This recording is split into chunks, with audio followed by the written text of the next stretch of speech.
오늘 말씀은 하나님의 사람 엘리사라고 하는 제목으로 본문 말씀을 생각해 보려고 합니다. 성경에 하나님의 사람이라고 하는 이름으로 등장하는 사람들이 여럿 있습니다. 대표적으로 모세를 하나님의 사람이라고 부르고, 엘리야를 하나님의 사람이라고 부르며, 엘리사를 하나님의 사람이라고 부르고, 많은 선지자들을 하나님의 사람이라고 부릅니다. 요셉에 대하여 하나님의 지혜가 있는 사람이라고 부르기도 했었습니다. 특별히 하나님의 사람이라고 하는 호칭은 주로 선지자들, 하나님의 말씀이 임하여 하나님의 말씀을 전달한 사람들에 대하여서 하나님의 사람이라고 불리우게 됩니다. 오늘 본문의 말씀은 하나님의 사람 엘리야가 엘리사로부터 이렇게 거두어 가지고 하늘로 들려 올려지고, 그리고 하나님의 사람 엘리사가 이제 하나님의 사람으로서의 사역을 시작하게 되어지는 그 승계의 장면을 담고 있습니다. 우리가 다 읽지는 않았지만 엘리야가 하늘로 올려진다고 하는 것을 엘리사도 알고, 그리고 여러 선지자의 제자들도 알았던 것 같습니다. 그래서 이제 길갈에서부터 출발해서 요단을 건너서 이제 엘리야가 승천하는 데까지 이르게 되는데, 길갈에서 나와서 엘리야가 엘리사에게 너는 여기 머물러라, 하나님이 나를 베델로 보낸다. 엘리사가 하나님이 살아계시고, 그리고 당신의 영혼이 살아계심을 두고 맹세하는데 나는 당신을 떠나지 않겠습니다. 안 보냅니다. 나도 따라가겠습니다. 그런 얘기죠. 그래서 쫓아갑니다. 베델에 가는데 여러 선지자의 제자들이 나와가지고 엘리사에게 얘기하는 거예요. 당신의 스승이 오늘 당신의 머리 위로 취해진다는 사실을 아십니까? 엘리사가 나도 안다. 조용히 해라. 얘기를 해요. 똑같은 일이 베델에서 이제 여리고로 갈 때에 엘리야가 얘기합니다. 엘리사야, 너는 여기 머물러라. 베델에 머물러라. 하나님이 나를 여리고로 보낸다. 엘리사가 하나님이 살아계시고 당신의 영혼이 살아계심을 두고 맹세하는데 난 당신 안 떠납니다. 또 따라갑니다. 여리고에 갔더니 여리고에서 또 선지자의 제자들이 또 나와요. 엘리사에게 또 얘기합니다. 당신의 스승 엘리야를 하나님께서 당신의 머리 위로 데리고 간다는 걸 아십니까? 나도 안다. 조용히 해라. 여리고에서 또 여리고를 떠나서 요단으로 가려고 합니다. 엘리야가 또 얘기합니다. 너 여기 있어라. 하나님이 나를 저기로 보낸다. 엘리사가 또 얘기합니다. 하나님이 살아계신과 당신의 영혼이 살아계심을 두고 맹세하노니 당신을 떠나지 않겠습니다. 이렇게요. 그래서 요단가에 이르게 되고, 요단에서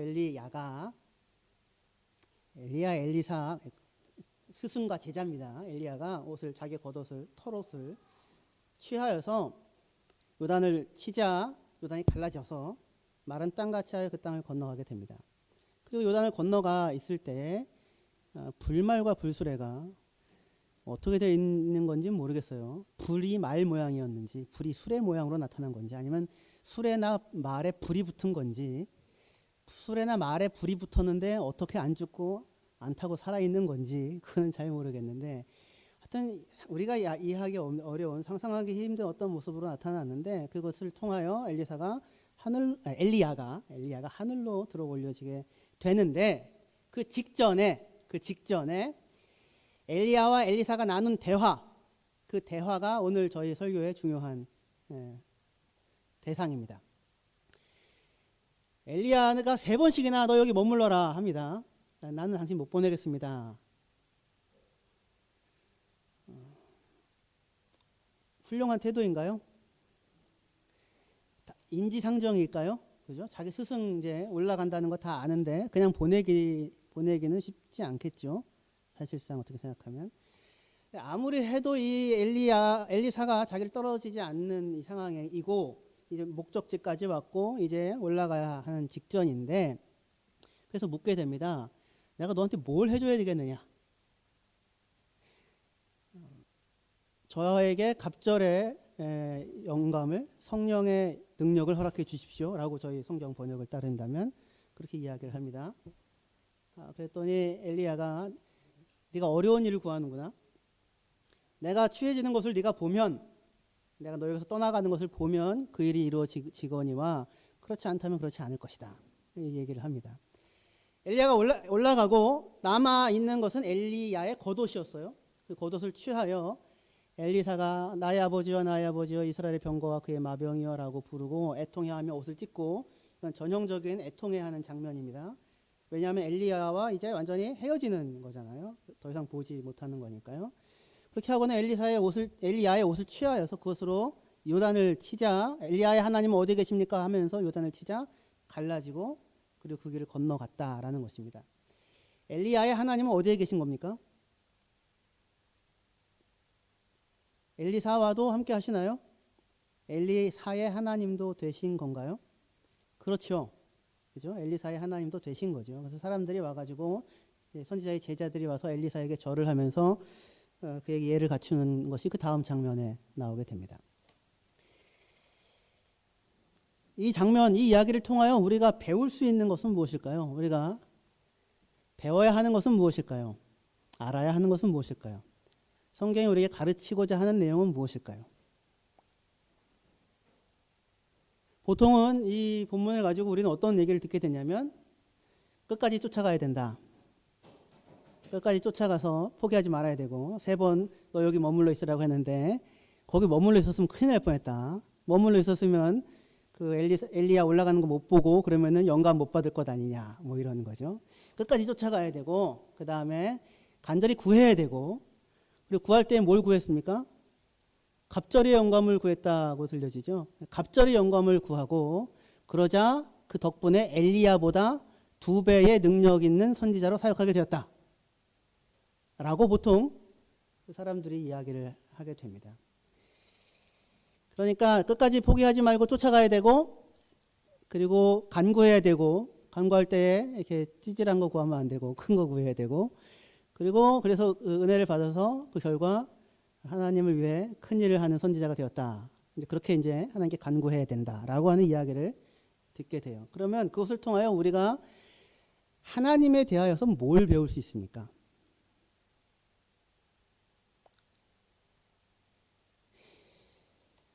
제가 지금 이렇게 이야기를 하는 것은 그게 성경의 교훈이 아니다라는 이야기를 하려고 하는 겁니다. 예전에 그런 저희 고등학교 때 영어 선생님이 저희에게 항상 가르쳐 주신 얘기가 있었어요. 인사 잘해야 한다. 인사 잘해야 한다. 맞아요? 틀려요? 맞는 말이잖아요. 인사 잘해야죠. 그렇죠? 인사만 잘해도 성공할 수 있다. 대표적인 사람이 제가 고등학교 때 고2 때, 고3 때 저희 영어 선생님이었던 것 같아요. 2때인지 3때인지 정확하지 않지만 영어 선생님이었는데, 그러니까 1989년 뭐 이때 정도예요. 인사 하나 잘해가지고 성공한 사람이 있다. 이명박이다. 이렇게 대통령 되기 전이었어요. 현대건설 사장 됐을 때 아마 그때였을 것입니다. 89년 뭐 정도니까요. 저는 또 이 신화적인 인물이어서 그래서 인사 잘해야 되는구나 마음의 교훈으로 깊이 가지고 깨달음을 얻어서 열심히 인사를 잘하고 살아야겠구나 이런 생각을 했었습니다. 성경에서 지금 하는 이야기가 스승 잘 따라가고 중간에 포기하지 말고, 그리고 구하려면 세게 구하고, 그리고 구한 결과로 갑절이나 능력을 얻어서 큰일 하고 살아라 라는 이야기로 읽게 되면 그건 누구의 욕망이에요? 하나님의 욕망이에요? 나의 욕망이죠. 2배의 갑절의 욕망, 갑절의 그 그릇을 구하는 이유는 뭡니까? 그렇게 해서 하나님을 2배나 더 잘 알고 싶어서, 하나님을 2배나 더 사랑하고 싶어서가 아니라 사실은 엘리야보다 더 유능한 사람, 엘리야보다 더 유명한 사람, 엘리야보다 더 알려진 사람이 되는 것이 꿈이어서, 소망이어서, 그게 내 욕망이어서 그것을 구하는 것 아니겠습니까? 그런 것에 하나님이 응답하시고 대답해 주시는 분. 그렇게 되면 하나님께 안 구하셔도 되고요. 어디 가시면 됩니까? 비나이다를 하시면 됩니다.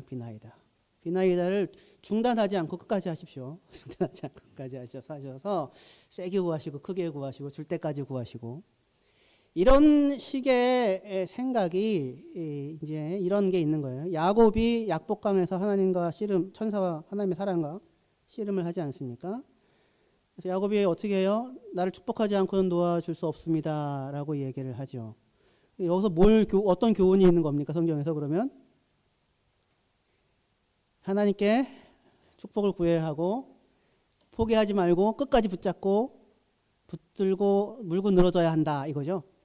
여러분의 자녀가 한 번, 두 번 얘기하고 했는데 부모가 들었는데 세 번, 네 번, 다섯 번 끝까지 바리가장이를 붙잡고 물고 늘어지면 기특하게 여기서 무엇을 해주시죠? 그렇지 않죠. 예. 제가 지금 하는 얘기가 되게 낯설게 여러분들이 표정에서 낯설어 하시면 제가 굉장히 당혹스럽습니다. 제가 이런 얘기를 무수히 해왔는데 처음 하는 얘기처럼 처음 저희 교회 와서 예배 드리면서 듣는 분들처럼 그런 표정으로 들으시면 제가 이걸 어떻게 해야 하나 참 곤란해지는데, 기도라고 하는 것이 금식이 밥 안 먹고 떼쓰고 철야가 잠 안 자고 떼쓰는 게 아니잖아요. 그렇죠? 야곱의 기도는, 야곱의 씨름은 그가 원하는 것을 들어주기까지 하나님 손을 놓지 않겠다가 아니라, 야곱의 씨름의 하이라이트는 그거예요. 하나님의 사람이 네 이름이 무엇이냐라고 묻자 야곱이 뭐라고 대답합니까? 야곱입니다. 도둑놈입니다. 사기꾼입니다. 움켜 빼앗으려고 하는 자였습니다. 라고 하는 고백이 그 씨름의 하이라이트예요. 그 고백을 듣는 씨름이에요. 그럼 그 씨름을 하나님은 언제부터 하셨습니까? 약복강에서 처음 하신 게 아니라 야곱이 태어난 이후부터 해오신 것입니다. 태중에서부터 예언이 있잖아요. 그죠? 큰 자가 어린 자를 섬기게 될 것이라고. 베델 형 에서가 자기를 죽이려고 하는 것을 피하여 베델의 돌베개 베고 잠자고 누웠을 때 누가 먼저 찾아오셨어요? 하나님이 찾아오셨죠. 야곱이 축복 안 해주면 안 놓겠습니다 한 게 아니었죠. 하나님이 먼저 찾아와 복 주겠다고 하셨잖아요. 그죠? 먼저 찾아와서 도망자 야곱에게.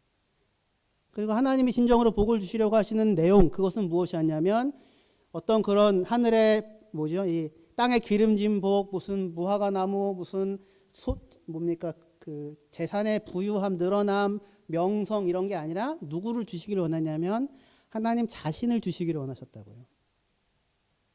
그래서 야곱이 20년 바단 아람에서 생활하고 나서 그의 고백이 뭐예요? 당신이 라반에 대한 얘기입니다. 외삼촌이죠. 끊임없이 내 품삯을 10번이나 변개하여 내 손에서 무슨가를 빼앗아 가려고 했는데 만군의 여호와가 나와 함께 하지 않았다면 내가 빈손으로 갔을 것인데 하나님이 나와 함께 하셔서 내 손을 채워주셨다고 하는 고백을 하죠. 그러면 그 받은 재물이 감사하다는 거예요? 아니면 그러한 내 빈손을 채워주신 하나님이 나와 함께 하셨다는 게 감사한 거예요? 하나님이 함께 하셨다고 하는 것이 감사한 거죠. 그걸 하나님이 20년 동안 야곱에게 배워 알게 한다고요. 그래서 자기가 사실은 여전히 사기꾼, 도둑놈, 움켜 잡으려고 하는 사람으로 살았는데, 근데 그렇게 움켜 잡으려고 하는 것으로는 아무것도 손에 잡은 것이 없었는데 오히려 끊임없이 누군가가 자기 손을 펴는데, 이런 불의한 일들, 불의한 계약의 변경, 그러잖아요. 라반과 야곱 사이에. 세상에 믿을 놈 없습니다. 다 자기 이익만 챙기고 살거든요. 그죠? 얄짤없습니다. 이 세계가. 근데 누가 함께 해주셨어요?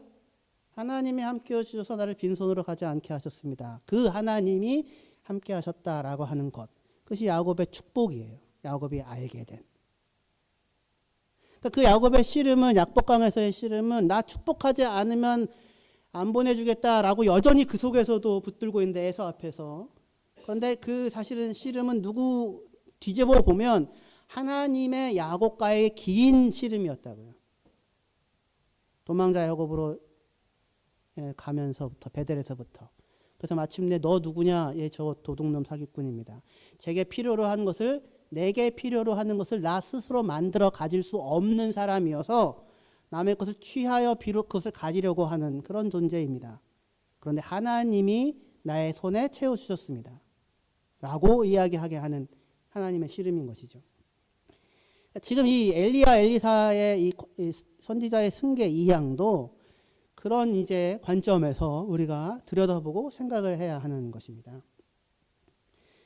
하나님의 사람이라고 하는 이제 얘기를 우리가 시작을 했는데, 하나님의 사람은 하나님 대신 하나님의 역할을 하는 사람이 아니지요. 하나님 대신 하나님의 역할을 하는 사람이 아니라 하나님이 일하신다라는 것을 알고 믿고서 살아가는 사람입니다. 하나님이 일하신다. 그것을 알고 믿고서 살아갑니다. 이스라엘에 엘리야가 하나님의 사람으로 있었잖아요. 하나님이 일하신다라고 하는 것을 엘리야를 통하여 많이 보여주었죠. 그런데 모든 사람들이 다 하나님의 사람들은 아니었어요. 왜냐하면 우리가 지난주에 봤잖아요. 아하시야. 웬만해서는 떨어지기 힘든 난간에서 떨어져가지고 뼈가 부러지고 파병증이 와서 중병에 들어있는 그 사람. 하나님을 안 찾고 누굴 찾습니까? 에글론의 바알제붓 파리 대왕을 찾는다고 했잖아요. 하나님이 뭐라고, 하나님의 사람을 굳이 보내요. 뭐라고 얘기하세요? 이스라엘에 하나님이 있다고, 하나님 계시다고, 하나님이 일하신다고, 하나님이 일하실 수 있다고. 그걸 알고서 살고 있는 사람이 엘리야인 거죠. 하나님의 사람인 것이고, 하나님의 사람, 선지자, 하나님의 사람의 조건은 그러니까 사실은 다른 것이 아니라 하나님이 일하고 계시다라는 것을 아는 거예요. 어떻게 알게 됐냐면 하나님이 찾아와서 그에게 말씀하기 시작했습니다. 하나님이 그를 부르셨어요. 이것이 하나님의 사람됨의 조건이었습니다. 하나님이 하나님의 사람 선지자를 불렀는데, 그러니까 엘리야를 부른 거죠. 엘리사도 부른 것이고, 저도 불렀고 여러분들도 불렀습니다. 그리스도인들로 선지자를 불렀는데, 우리의 관심은 어디에 있냐면 하나님이 다른 사람이 아닌 왜 이 사람을 불렀는가라고 하는 그런 조건을 찾는데 우리는 항상 관심을 갖습니다. 그럴 만한 이유가 그에게 있었다라고 생각을 합니다. 그리고 그렇게 그 이유를 찾는 이유는 나도 그렇게 되고 싶다는 열망입니다. 그러니까 엘리사가 왜 다른 여러 선지자의 제자들이 있음에도 불구하고 후계자가 되었는가? 끝까지 따라갔다, 이런 거죠. 엘리사가 왜 다른 여러 선지자들이 있었음에도 불구하고 그가 엘리야의 합법적인 계승자가 되었는가? 그가 구했기 때문이다.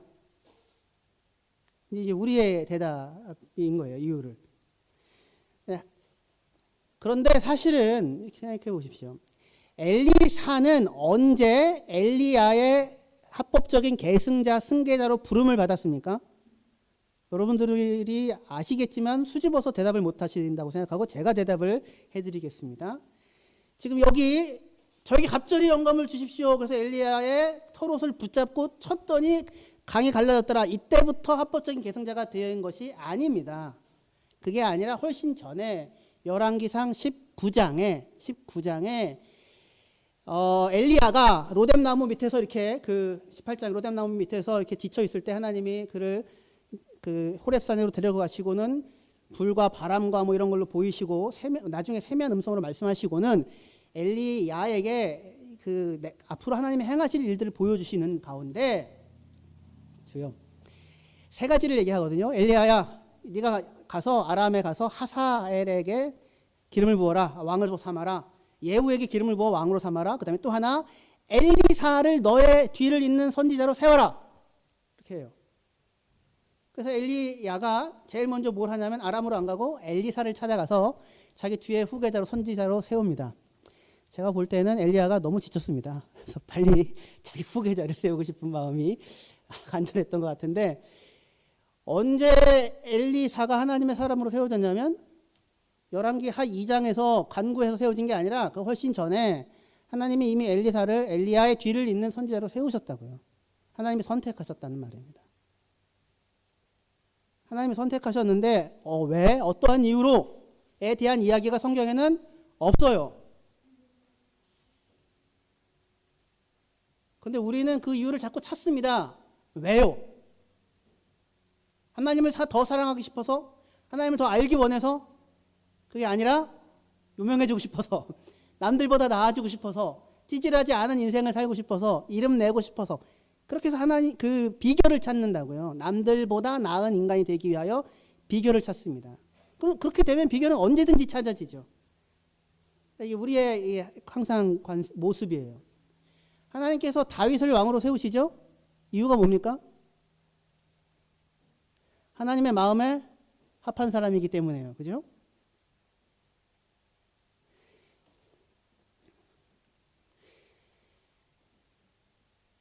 뭐가 하나님의 마음에 합한 사람이겠습니까? 사무엘이 왕으로 세우려고 이세네 집에 찾아가서 엘리압과 그 아들들을 부르는데 이 사람들의 이름이 너무 많이 나와가지고 여러분들이 따라오기 힘들 수 있습니다. 예, 그러게 말입니다. 그러면 그냥 들어놓으십시오. 이거 다 모르셔도 됩니다. 이런 사람들의 이름이라든가 뭐 자세한 내용은 모르셔도 되고, 혹시 관심 있으시면 설교를 다시 들으시면 되고, 그 내용을 성경을 찾아서 한번 읽어보시면 괜찮습니다. 그 구체적인 이름이나 내용은 몰라도 됩니다. 전달하고자 하는 메시지를 받으시면 되는 거예요. 이름을 모르는데 메시지는 어떻게 받습니까? 이러면 참 곤란한데 하나님이 다윗에게 기름을 부으려고 하는데, 사실은 엘리압이라고 하는 다윗의 큰 형이 있는데, 형이 키도 크고 사울 왕처럼 아주 훌륭해 보입니다. 사무엘이 보고 기름을 붓겠다고 생각하면 이가 그 왕이다. 하나님이 아니랍니다. 내가 이미 그를 버려서 왕이 되지 못하게 했답니다. 그래서 여기 또 누가 있느냐, 다윗이다. 다윗을 불러오거든요. 그러면서 하나님이 사무엘에게 얘기해 주는 말이, 나 하나님은 마음을 본다, 중심을 본다. 사람들은 외모를 보지만 나는 중심을 본다, 나는 마음을 본다. 이렇게 얘기를 하시는 거예요. 하세요. 그래서 역시 하나님은 외모가 아니라 마음을 보는구나. 그럼 우리의 관심은 뭡니까? 그럼 어떤 마음을 하나님이 보시는가? 이게 우리의 관심이잖아요. 그죠? 그래서 다윗이 왔어요. 그래서 다윗에게 기름을 부으려고 하는데, 다윗에 대하여 소개를 하려면 뭘 소개를 해야 되겠습니까? 이제 다윗은 마음이 정직하고 진실하고 성실하고 근면하고 겸손하고, 형들은 다 왕 혹시 될지 몰라가지고 기름 부으러 가는 자리에 있는데 성실하게 자기 양을 지키고 있고, 그런 마음에 대하여 이야기를 해야 될 것 같잖아요. 근데 성경은 그렇게 표현을 안 하고 다윗에 대하여 외모를 얘기를 합니다. 다윗은 젊고 그 빛이 붉고 그리고 그 눈이 아름답다, 이렇게 표현을 하고 있어요. 그러니까 하나님께서는 외모를 보시는 거죠. 웃으셔야지 여러분들이 제 얘기를 듣고 있구나, 이게 지금 저희가 되는데 아주 곤란합니다. 아니, 마음을 보신다고 하시고서는 마음 얘기, 정직하다, 진실하다, 겸손하다, 뭐 그러니까 기름 부어라, 이렇게 안 하고, 외모를 보시고서는 그가 젊고 눈이 붉고 아름답고 뭐 이런 얘기를 하는 거예요. 그 얘기는 뭐냐면 여전히 외모를 안 본다는 이야기예요. 왜냐하면 똑같은 이야기를 골리앗과 다윗이 싸우러 나올 때에 다윗을 보고는 골리앗이 보고 자존심이 상해합니다. 왜냐하면 다윗이 젊고 다윗이 용모가 아름답고 얼굴이 붉기 때문에 네가 나를 업신여긴다고 생각을 해요. 그러니까 다윗의 그 외모, 붉고 예쁘고 아름다운 그런 모습은 무엇을 나타내고자 하는 것이냐면, 싸우는 용사로는 전혀 적합하지 않다, 왕으로서는 전혀 어울리지 않는다, 그 얘기를 하고 싶은 거예요. 그래서 지금 현재 다윗의 마음이 어떤가에 대한 이야기는 없어요. 근데 하나님은 외모 안 보고 마음을 보신대요. 그럼 우리의 관심은 뭐냐면, 대부분의 사람들의 관심은 그럼 어떤 마음이냐 인 거죠. 근데 성경에는 다윗의 마음에 대한 이야기는 없어요. 그럼 누구의 마음에 대한 이야기는 있는가? 그러니까 하나님의 마음에 대한 이야기는 있어요. 사도행전 13장에서 바울이 전도를 하면서 이 얘기를 합니다. 하나님께서 사울을 버리시고 다윗을 만남에 그의 마음에 합한 자라, 이렇게 얘기를 해요. 누구의 마음에 합한 자? 그의 마음에 합한 자. 그래서 그가 누구예요? 하나님의 마음에 합한 자예요. 그러니까 누구의 마음이 중요해요? 지금 다윗의 마음이 아니라 하나님의 마음이 중요한 거예요. 하나님의 마음에 합한 자, 하나님이 마음에 좋은 자. 그러니까 비결이 다윗의 마음이나 다윗에게 있는 것이 아니라 누구에게 있는 거냐면 하나님에게 있어요. 하나님의 마음에, 하나님이 기뻐하는 자예요. 하나님은 왜 다윗을 선택했습니까? 왜 하나님은 다윗을 기뻐했습니까? 이유가 없다고요. 누구 마음이에요? 하나님의 마음이에요. 왜 하나님은 여러분들을, 이것이 뭐랑 똑같은 거냐면, 에베소서 1장 11절에 모든 일을 그 마음의 원대로 역사하시는 이의 뜻을 따라 우리가 예정함을 입어 그의 안에서 기업이 되었다, 하나님의 아들이 되었다, 상속자가 되었다라고 얘기할 때 똑같아요. 누구의 마음이 기뻐하는 말을 따라? 하나님의 마음이 기뻐하는 말을 따라. 그러니까 저와 여러분들이 하나님의 자녀가 되었는데 이유가 뭐예요? 하나님이 저와 여러분들을 기뻐하셨기 때문입니다. 이유는요? 없어요. 이유 없이 선택하셨고 사랑하십니다. 하나님의 선택은 하나님께서 우리에게 긍휼과 사랑을 베푸는 하나님의 방식이에요. 그럼에도 불구하고 우리는 어떤 비결을 찾고자 자꾸 애를 씁니다. 하나님의 사람됨의 비결, 하나님의 사람의 비결이 그에게 있어서 하나님이 그를 불러 하나님의 사람으로 세우고 하나님의 일을 대신 맡겨 네가 내 일을 대신 해주지 않으면 큰일 나겠다, 내 일을 대신 해주어라 라고 하는 것이 아니라 하나님의 사람이 될 수 있는 어떤 비결이 있고 자질이 있고 특징이 있어서 그 사람들을 하나님이 찾으시고 그 사람을 불러서 그 사람을 하나님의 사람으로 내 일을 대신해 줘라고 맡기는 게 아니고, 그게 아니라 하나님의 사람은 어떤 사람이냐면 하나님이 기뻐하시고 선택하셔서 그를 부른 그 사람이 하나님의 사람이에요.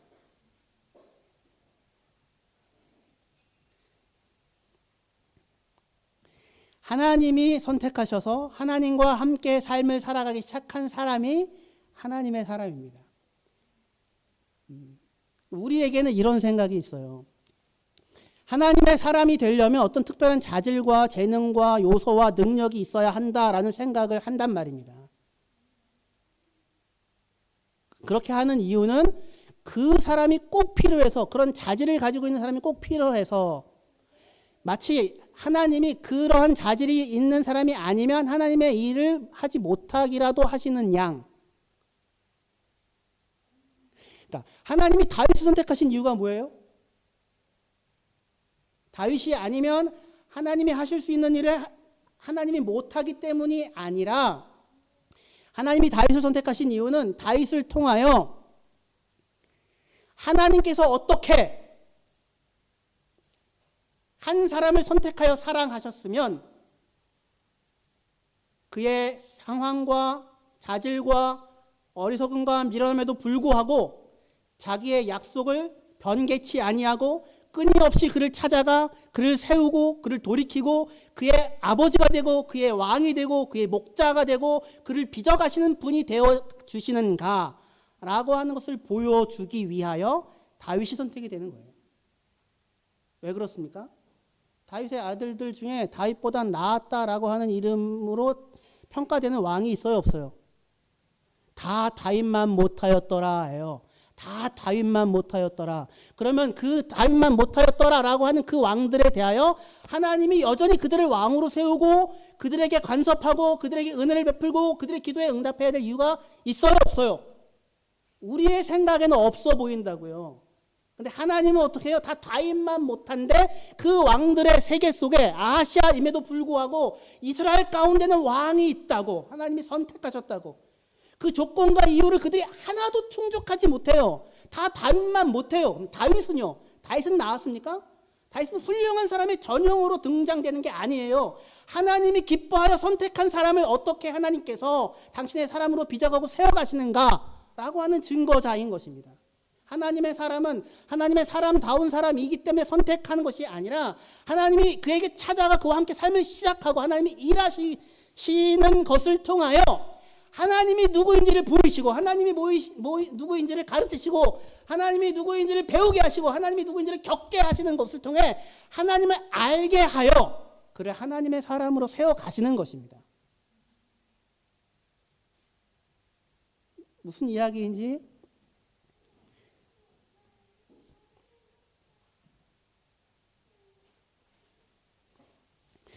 우리가 이 사실 우리의 이 뿌리 깊은 생각이거든요. 뿌리 깊은 생각. 선택의 이유가 사람에게 있는 어떤 자질이거나 성품이거나 능력이라면 그러면 우리는 하나님의 사람됨의 근거를 일부나마 그 사람이 가지게 됩니다. 저러니까 저런 복을 받은 거야. 성공하는 사람들의 7가지 특징. 그러니까 성공한 거야. 뭐 이런 식인 거죠. 그 자질을 연구하게 되는데 이건 뭐랑 비슷한 거냐면 이런 거예요. 이제 엘리사가 이후에 사역을 계속하게 되는데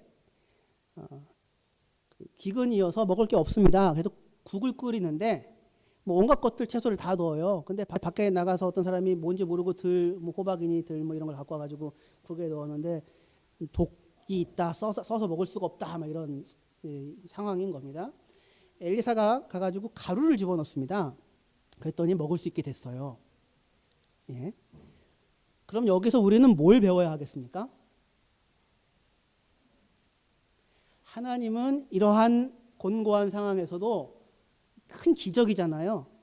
그렇죠? 이건 기적이죠. 마술이 아니라. 천지를 창조할 수 있는 그 능력으로 뭐 하나를 해결해 주세요? 먹을 한 끼 수프를 해결해 주시는 분이세요. 그죠? 여기서 우리는 하나님을 배우실 수 있거든요. 이 하나님을. 아무것도 아닌, 왕도 아니고 그냥 선지자의 제자들, 나부랭이들입니다. 우리가 생각할 때는 대단한 사람들이지만 당시에는 여호와 따른다고 하면은 먹을 것 한 끼니를 걱정해야 되는 사람들인 거예요. 그 사람들의 상황에 반응하셔서 상황을 풀어주시는, 큰 능력으로 한 끼를 해결해 주시는 하나님이거든요. 그럼 그 하나님을 배워야 하잖아요. 근데 뭘 찾냐면 사람들이 엘리야가 넣은 가루는 무엇인가를 찾는다고요. 가루의 배합 비율이 어떻게 되는가? 보리가루냐 밀가루냐? 몇 대 몇으로 섞으면 되느냐? 어느 시점에 넣으면 나을 수 있느냐? 이런 거를 찾는 거랑 똑같은 거예요. 모세가 지팡이로 반석을 치자 물이 나왔다. 반석을 어느 각도로 치느냐? 2번을 치는데 빗자루래. 친 지팡이는 빗자루냐 아니냐?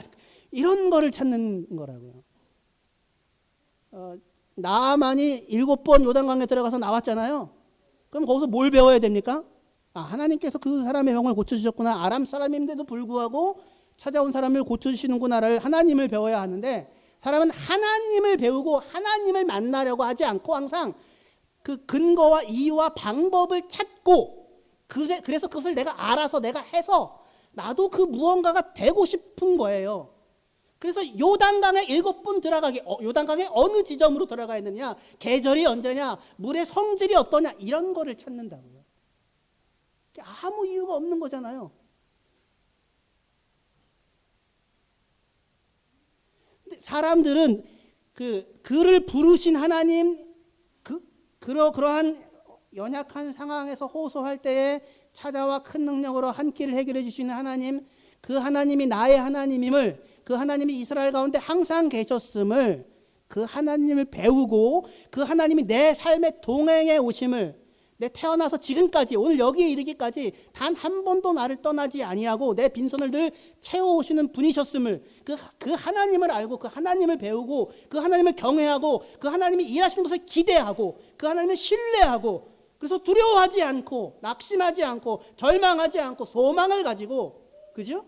그렇게 살아갈 수 있는 하나님을 배워야 하는 것인데, 그 하나님을 만나고 아는 것을 원하지 않고 뭘 한다고요? 대단한 선지자가 되는 비결. 군대 장관일 뿐만 아니라 병도 나와서 더 무슨 지위를 얻는 사람이 되는 비결들을 항상 찾고 정작 하나님은 구하지 않더라는 것입니다. 지금 엘리사의 그 구함을 정리하고 말씀을 마무리하도록 합니다. 엘리야에게 와가지고 갑자기 영감을 구합니다. 우리 생각으로는 이제 욕심도 많다, 2배의 능력을 구하는구나 이렇게 생각할 수 있는데, 그거는 그 히브리 사람들의 이디엄을 몰라서 그런 거예요. 엘리야보다 2배의 영감을 구했다. 그래서 어떤 분들은 엘리야가 행한 일보다 엘리사가 2배 더 크게 일했다, 이것을 세는 분들이 계세요. 이러시면 안 됩니다. 저는 그 말을 오해해서 그런 거예요. 말을. 2배의 영감을 구한다는 얘기는 뭐냐면, 신명기 21장에 따르면 장자권을 구하는 겁니다. 장자권. 2 몫을 준다고 하는 거죠. 그러니까 요셉에게 에브라임과 므낫세 2 몫이 주어지는 것과 같이 그런 형태예요. 그러니까 엘리야의 합법적 승계자로 이 사역을 감당하게 해주십시오라고 하는 구함이에요. 그러면 그것을 구하는 것 자체가 뭐가 문제인가 이렇게 생각할 수 있는데, 그 엘리사가 엘리야에게 당신의 합법적 승계자가 될 수 있기를 구합니다라고 했더니, 엘리야가 하는 대답이 뭐냐면, 네가 어려운 일을 구한다라고 하는 그 얘기예요. 그죠? 어려운 일을 구한다. 근데 그 어려운 일을 구한다는 이야기는 여기만 어려워요. 여기만 어려우니까 이 어려운 걸 잠깐만 넘어가시면 한 발짝 더 갈 수 있어요. 어려운 일을 구한다라고 하는 이야기는 무슨 얘기냐면, 원래는 이게 대부분의 경우 목이 곧다 뻣뻣하다 고집 부린다라는 말로 거의 90% 이상이 쓰이는 단어입니다. 근데 차마 엘리사가 고집부리고 목이 곧고 뻣뻣하여 하나님 말씀 안 듣는다고는 감히 생각하기 어려우니까 이 말을 그렇게 번역을 못하고 어려운 일을 구한다라고 한 거예요. 바로가 네가 고집부리고 목이 뻣뻣하여 이스라엘 백성을 보내기를 거절한다라고 할 때 쓰이는 말이고, 이스라엘 백성이 목이 곧고 뻣뻣하여서 하나님이 아무리 이야기해도 광야에서 단 한 번도 하나님 말씀 듣지 않았다라고 할 때 쓰이는 단어예요. 그 말이. 근데 지금 그러니까 엘리사의 이 간구는 내게 갑절의 영감을 주시옵소서라고 하는 그런 열망의 표현이 아니라 사실은 고집을 부리고 있는 거예요. 뻣뻣하여서. 그러니까 여전히 뭘 믿지 못하고 있는 겁니까? 내가 하나님의 사람이라고 하는 증거를 주십시오 이겁니다. 하나님이 나를 부르셨다고 하는 증거를 주십시오 이거예요. 여전히. 엘리야가 가고 나서 남은 건 뭐였어요? 그의 털옷이었죠. 그의 털옷을 치자 요단강이 갈라집니다. 근데 그 털옷은 언제부터 이미 엘리사에게 주어졌던 것입니까? 열왕기상 19장에 만나자마자 엘리야가 옷을 벗어서 엘리사에게 던집니다. 처음부터. 하나님이 부르신 거예요. 느닷없이, 난데없이. 아무 자격도 조건도 준비도 안 돼 있고 밥 깔고 있는 인간을, 그런데 그런 인간을 하나님이 불러 삽질하고 있는 인간을, 그래도 되고 하나님이 함께하는 하나님의 사람으로 세워가기 시작한 겁니다. 그럼에도 불구하고 자기 안을 아무리 들여다봐도 엘리야 같은 대단한 게 한 가지가 없는 겁니다. 엘리야는 대단한 선지자잖아요. 막 하늘에서 불이 내리고. 그러니까 하나님이 나를 불렀다고 하는 사실에 대한 증거를 보여달라고 여전히 이야기를 하는 것입니다. 그래서 엘리야를 못 보내요. 누구를 못 만나고 엘리야의 하나님을 만나야 되는데, 그래서 엘리야를 보낸 이후에 엘리야의 하나님은 어디 계십니까를 묻습니다. 엘리야의 하나님은 항상 계셨다고 응답하시죠. 그 옷으로 치자 갈라지면서. 근데 그때 비로소 엘리사의 하나님이 되신 것입니까? 엘리야의 하나님이? 그게 아닌 거죠. 처음부터. 그러니까 우리가 지난주에 수고하고 무거운 짐진 자라 그 말씀하면서 내가 이토록 오랫동안 너희와 함께 있었음에도 불구하고 너희가 아버지를 보이라고 하느냐고 하는 예수님의 이야기와 똑같은 거예요. 제자들이 이토록 오랫동안 하나님과 함께 있었음에도 불구하고, 예수님과 함께 있었음에도 불구하고 아버지를 보이라고 하느냐라고 하는 것과 똑같은 것이라고요. 자기를 보니까 자기 안에 엘리야의 뒤를 이어서 할 만한 아무 선지자의 자격도 조건도 능력도 없는 겁니다. 겸손의 표현이 아니라 나는 하나님의 사람으로 살아가는 것에 대한 오해예요. 모세도 똑같았어요. 하나님이 부르자 가서 내 백성을 구원하라 했더니 나는 못합니다. 보낼 만한 사람을 보내십시오. 갈 만한 사람을 보내십시오. 나는 입술이 둔하여서 말하지 못합니다. 똑같은 얘기를 하는 겁니다. 하나님이 항상 너와 함께 있었다고, 호랍산 그 양칠 때부터 너랑 함께 있었다고 얘기를 하나님은 해주시는 것이고요. 엘리야의 하나님은 어디 있었습니까? 그의 처음부터 계셨죠.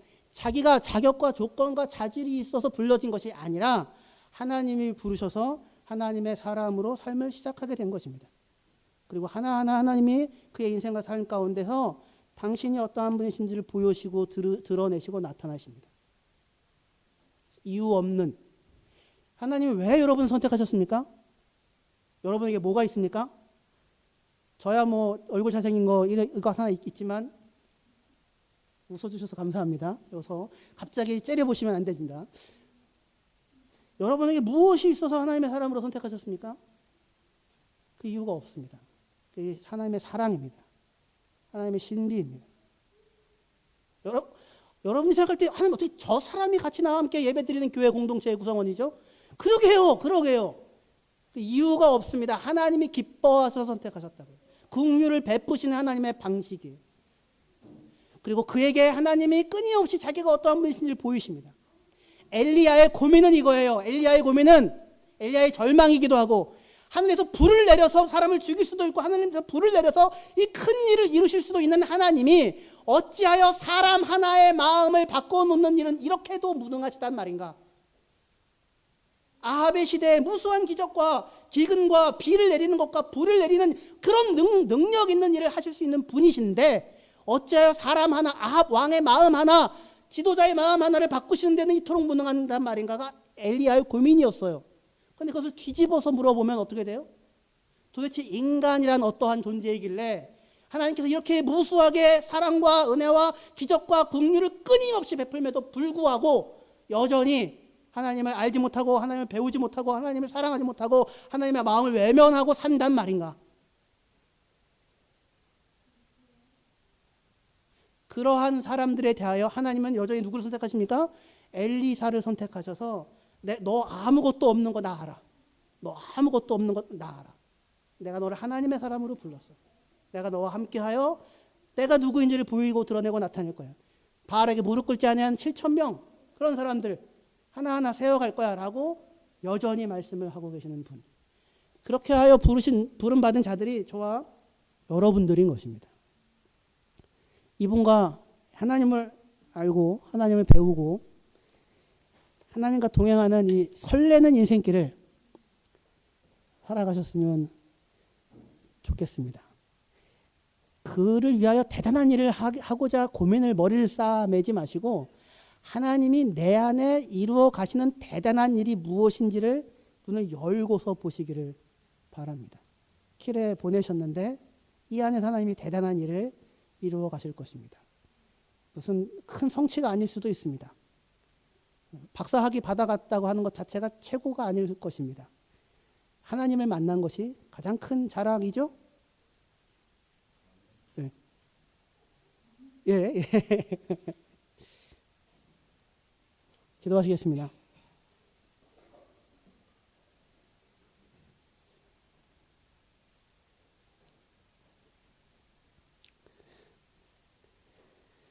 하나님 아버지 은혜와 사랑을 감사합니다. 저희들의 이름을 부르시고 인생 가운데 찾아와 주셔서 우리를 하나님의 사람으로 불러주셨으니 감사합니다. 세상은 어떻게든지 내 손에 있는 것 빼앗아 가려고 하고 심지어 나조차도 내 손에 있는 것을 훔쳐가는 그런 야곱 같은 인생을 살아가는 자들인데 하나님 우리와 함께 해 주셔서 빈손으로 보내지 아니하시고 복을 누리며 살아가게 하십니다. 오늘까지 그렇게 해오셨고 앞으로도 그렇게 하실 것을 믿습니다. 그 하나님이 펼쳐내 가실 미래와 새로운 일들을 기대하며 설레는 마음으로 한 걸음 한 걸음 믿음으로 나아갑니다. 우리 안에 하나님께서 기뻐하시는 일을 세우시고 그리고 그것을 통하여 세상 모든 사람들이 우리를 하나님의 사람으로 알아보고 하나님을 찬양하는 놀라운 일들이 일어나게 하여 주시옵소서. 예수님의 이름으로 기도합니다.